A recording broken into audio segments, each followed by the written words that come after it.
नमस्कार जी, मैं जीएस खोसला आपकी सेवा में एक बार फिर हाजिर हूँ। आज आपसे फिर छोटी सी वीडियो लेके आया हूँ, रूबरू होने के लिए मैं आपके सामने पेश कर हूँ।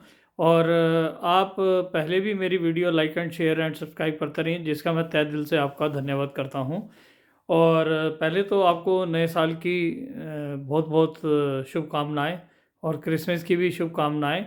मैं यही चाहता हूँ, ईश्वर से यही प्रार्थना करता हूँ कि आपका ये नया साल बहुत ही सुंदर और सब ईश्वर की कृपा रहे आपके ऊपर, और ये आपका बहुत ही सुंदर वर्ष निकले। तो मेरी यही कामना है। और आज मैं लेके आया हूँ शुक्र का परिवर्तन, जो कि वृश्चिक राशि में 25 दिसंबर 2023 को हो रहा है। ये जो शुक्र जो है ये लग्जीरियस के मालिक हैं। तो इसमें जिसका शुक्र मजबूत है तो उसके लिए लग्जीरियस तो उसके कदम कदम चूमती है। तो ये शुक्र का हमारी कुंडली में बहुत बड़ा योग है, क्योंकि ये नाच गाने का भी मालिक है, शादी ब्याह का भी मालिक है। और शुक्र जो है ये बहुत ही अच्छी आपको गाड़ी, मकान या लग्ज़री होटल, ये सब चीज़ें, फार्म हाउस, ये सब शुक्र की ही देन है। या आपको परफ्यूम का शौक़ है या आपको कपड़े अच्छे पहनते हैं, ये सारी चीज़ें जो हैं ये शुक्र से रिलेटेड है। अगर आपकी कुंडली में शुक्र बढ़िया है तो कुंडली में और कोई ग्रह डाउन भी है तो वो आपको पूरी कुंडली को खींच के ले जाएगा। तो शुक्र तो और बृहस्पति तो एक जैसे शताब्दी का इंजन है, ये वो है।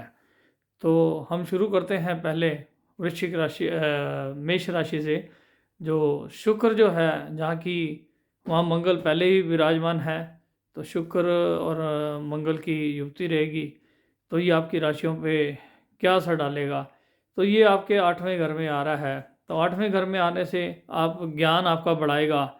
आपको गुप्त चीज़ें जो हैं या गड़ा धन या फिर कोई सडन प्रॉफिट हो सकता है, चाहे शेयर मार्केट से हो, चाहे कोई आपकी किसी से पेमेंट अटकी हुई थी वो आपको दे दे।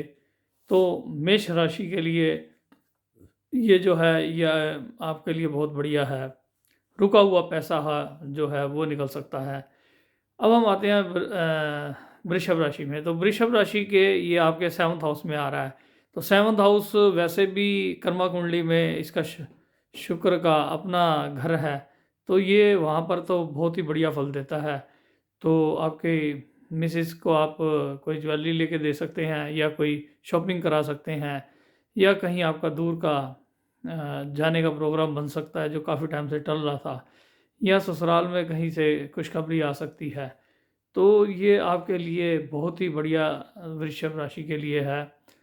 अब हम आते हैं मिथुन राशि में। तो मिथुन राशि के 6th हाउस में आ रहा है। 6th हाउस में मंगल भी बैठा है, शुक्र भी बैठा है, इसलिए घबराने की ज़रूरत नहीं है। वैसे 6th हाउस में इतना अच्छा नहीं होता, लेकिन शुक्र और मंगल इकट्ठे हैं तो इसलिए कोई आपको भी कोई परेशानी की नहीं आएगी।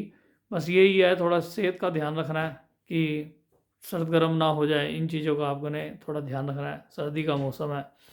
तो ये आपके लिए मिथुन राशि के लिए तो ये यही दे रहा है। अब हम आते हैं कर्क राशि में। कर्क राशि में ये आपके 5th हाउस में आ रहा है, जो कि इंटरटेनमेंट का हाउस है। अब इंटरटेनमेंट में आप कहीं मूवी प्लान कर रहे थे, काफ़ी टाइम से नहीं गए, या आप कहीं किट्टी में नहीं गए, इन चीज़ों में आप पार्टिसिपेट कर सकते हैं, या किसी आप गेट टुगेदर में जा सकते हैं। और आपके बच्चों के लिए भी ये काफ़ी बढ़िया है। तो बच्चों की कहीं शादी की बातचीत चल रही थी तो वो बात भी पूरी हो सकती है। तो ये आपके इंटरटेनमेंट का हाउस होता है, तो ये आपके लिए बहुत ही बढ़िया योग रहेगा कर्क राशि के लिए। अब हम आते हैं सिंह राशि। तो सिंह राशि के 4th हाउस में आ रहा है। तो 4th हाउस में तो वैसे भी शुक्र गाड़ियों का मालिक है, मकान का वहाँ आके देने की योग बनाएगा।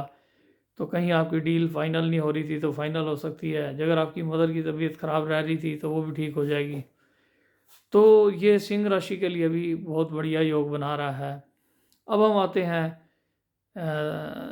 कन्या राशि। तो कन्या राशि के 3rd हाउस में आ रहा है। तो पराक्रम में आ रहा है, आपका पराक्रम बढ़ा देगा, आपके छोटे भाई बहन को फ़ायदा करा देगा। और आपके जो कहीं आपकी किचकिच चल रही थी छोटे भाई बहन से, तो उसमें सुलह होने का योग है। या छोटे भाई की बहन की कोई शादी रुकी हुई थी, सगाई नहीं हो रही थी, तो वो भी होने का योग है। तो इसके बाद हम आते हैं तुला राशि, तो तुला राशि की ये सेकंड हाउस में आ रहा है। तो सेकंड हाउस में पहली मंगल विराजमान है, तो सेकंड हाउस में ये आपके पैसे को काफ़ी बढ़ाएगा, और जहाँ से आपने नहीं भी सोचा होगा वहाँ से भी पैसे आने का योग है। तो ये तुला राशि के लिए भी, तो मान लो कि आपका केस ही चल रहा था तो उसका फैसला हो जाए, तो आपको पैसे मिल जाएं, जो कि आपकी काफ़ी सालों की लड़ाई चल रही थी। तो इन चीज़ों के लिए ये आपके पैसे को बढ़ा सकता है, फैमिली को बढ़ा सकता है, फैमिली में गेट टुगेदर करा सकता है। अब हम आते हैं वृश्चिक राशि में। तो वृश्चिक राशि के ये लगन में आ रहा है, तो लगन में आने से आप जो है परचेसिंग पे जा सकते हैं, और आप अपने ऊपर अच्छा पैसा खर्च कर सकते हैं। तो इसमें अच्छे पैसे में अगर आपका दिल करे कहीं घूमने का, और काफ़ी दिन से प्लान बना रहे थे वो नहीं बना, वो भी जा सकते हैं। तो इसमें यहाँ पर यही है कि आपने सबसे मित्रता वाला व्यवहार रखना है, और वो रहेगा भी। तो इसके बाद हम आते हैं धनु राशि में। तो धनु राशि के ये 12th हाउस में आ रहा है, जो कि 12th हाउस जो होता है वो उसको इतना अच्छा नहीं माना जाता। हाँ, ये फ़ॉरेन के लिए ये हाउस बहुत बढ़िया होता है। तो आपका जब फ़ॉरेन का प्रोग्राम बन रहा था, तो ये खर्चे का भी घर है, तो फ़ॉरेन जाओगे तो खर्चा तो होगा ही होगा। तो ये आपकी धनु राशि के लिए ये खर्चे का योग है, या किसी बीमार का पता करने जाना पड़ सकता है।